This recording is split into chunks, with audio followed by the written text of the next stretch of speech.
Listen, I want to be real quick and jump right into the subject on this video because we're going to be talking about something that is happening kind of in real time. But I want to highlight a couple of pieces of conversation and kind of have a discussion around Final Fantasy XVI, PS5 exclusivity, and obviously pre-order numbers. That's the conversation being had. Now, I touch on this in a video that I'm going to release tomorrow called The Problem with Final Fantasy XVI: A Dev's Perspective. So if you guys want to explore a bigger, broader topic, hopefully you look forward to that video. But let's go ahead and straight up dive in. Hello everyone, welcome to the channel. My name's Brian if you're new around here, and if you're a returning subscriber, you already know that you're the best, and thank you so much for coming in today. But let's start with a comment here from Jez, because this is essentially the rumor that Square Enix is slightly panicking over Final Fantasy XVI pre-order numbers, right?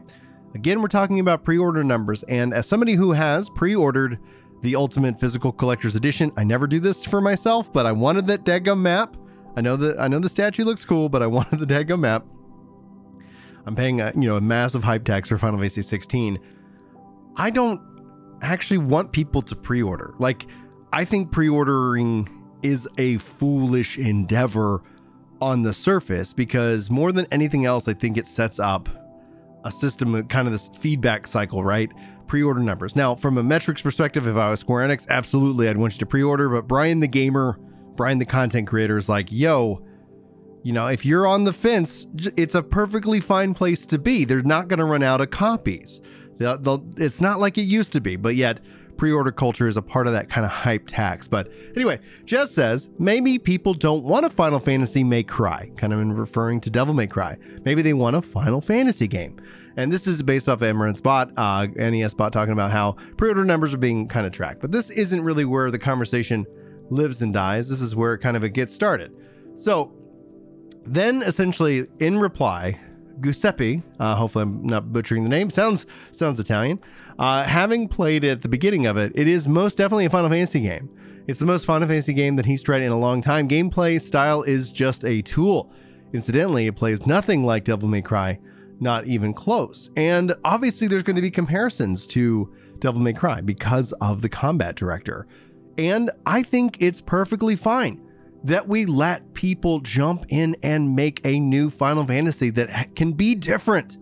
In fact, Alex follows this up. If you guys like, Alex is just the best. I've been following her for a long time. Absolutely love her. Alex, I know you're out there. Thank you so much for being here and listening. But she says, innovation is illegal, Brian, when regarding to this. And that's absolutely how it kind of feels, right? Now, again, Jez kind of follows it up saying it's not turn-based, and Final Fantasy 15 was mid AF. I think Final Fantasy 15 had its own problems, and we could always litigate those issues, and we have talked about them. I actually really enjoyed 15. I'm a fan of Final Fantasy. There's no way about it. So clearly coming from the fans' perspective. Let's dial this back a little bit though. Final Fantasy doesn't have to be tied into a turn-based battle system. It doesn't have to be tied into this. It doesn't mean that it can't go back to a turn-based battle system. I just don't want to see our fandom, especially my fandom, limit the creativity of developers. To bring this into the Xbox perspective, which we'll get into a little bit, a lot of people wanting Xbox to really seize control. Redfall, they should have been in having more creative control. I was like, no. I want these studios and these publishers to empower their creators to make something amazing.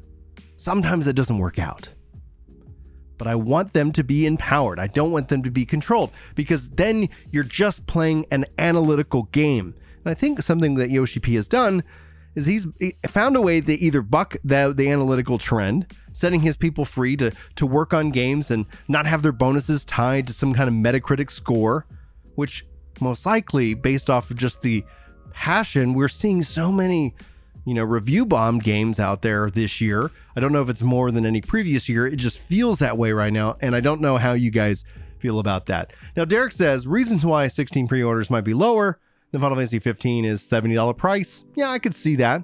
June is absolutely stacked. Diablo 4, Street Fighter, Zelda, which is coming out the previous month. PS5 exclusivity. I think those are all legitimate reasons while pre-orders are down. Plus, you got some ginger going, hey, don't pre-order. You can literally download the game when the reviews come out. Like, you don't have to sit here and worry about that pre-order hype tax in this case. Now, OJ Player Essence replying to Nice Guy Prince saying, yeah, Final Fantasy 16 is not on PS4, and that's probably one huge issue. Obviously, install base is going to be one. Thankfully, and because of you amazing, awesome people, I have a PS5 now, but that wasn't always the case. And so while the PS5 install base is going up, that is something of importance. Now, I want to actually shout out to BJ. Me and BJ, longtime friends, big elementary school fans, played Final Fantasy 6 together. Like, we just freaking crushed that game. I love this dude. Anyway, he says, of course, pre-orders are down. Not as many people pre-order anyways these days. And the game is not only, out on just one system, it's a system that will, until very recently, has almost been impossible to find for your average person to actually buy at a store, let alone the economic downturn that everybody's feeling. I don't know if you're feeling squeezed. I've been feeling squeezed for a long time. And that's pressure that's not your problem to deal with. That's mine to go and work my dadgum ass off and be able to make, content for you guys. But I break even on this stuff. This is the best part. I love doing this. But in terms of going to a job, that is ultimately the case as I hit my keyboard because I'm filled with passion. I'm going to wrap up with one final highlight here. Cole saying, more to the person that you're quoting, but he's talking about Jez in this case. I think a lot more factors go into pre-orders than just the combat design. Pre-ordering before reviews is risky. Amen, brother. And then the month is obviously packed with releases and it's overwhelming even to them. It's hard to justify playing right now with these choices. So listen, why are we even... The thing that frustrates me is why are we even caring about pre-orders? Because as gamers, like, that should be just complete BS if this ends up proving to be true. The other side of this thing is clearly not having it on Xbox and PC. If Square Enix comes out and says, oh, sales figures didn't live up to expectations. Like, are you kidding me? Are you kidding me, Square Enix? Because literally, there are ways to put games in more places. You've done it before. Now, if we got a lesser product because of it, like, I can understand their logic and their reasoning. But at the end of the day, I want 16 to be good. I'm rooting for 16 to be good. I will let you know how I feel about 16 when I get to go hands-on with it. The demo, I think, will probably help. And I think that's one of the reasons why they're confidently releasing that a couple of weeks before.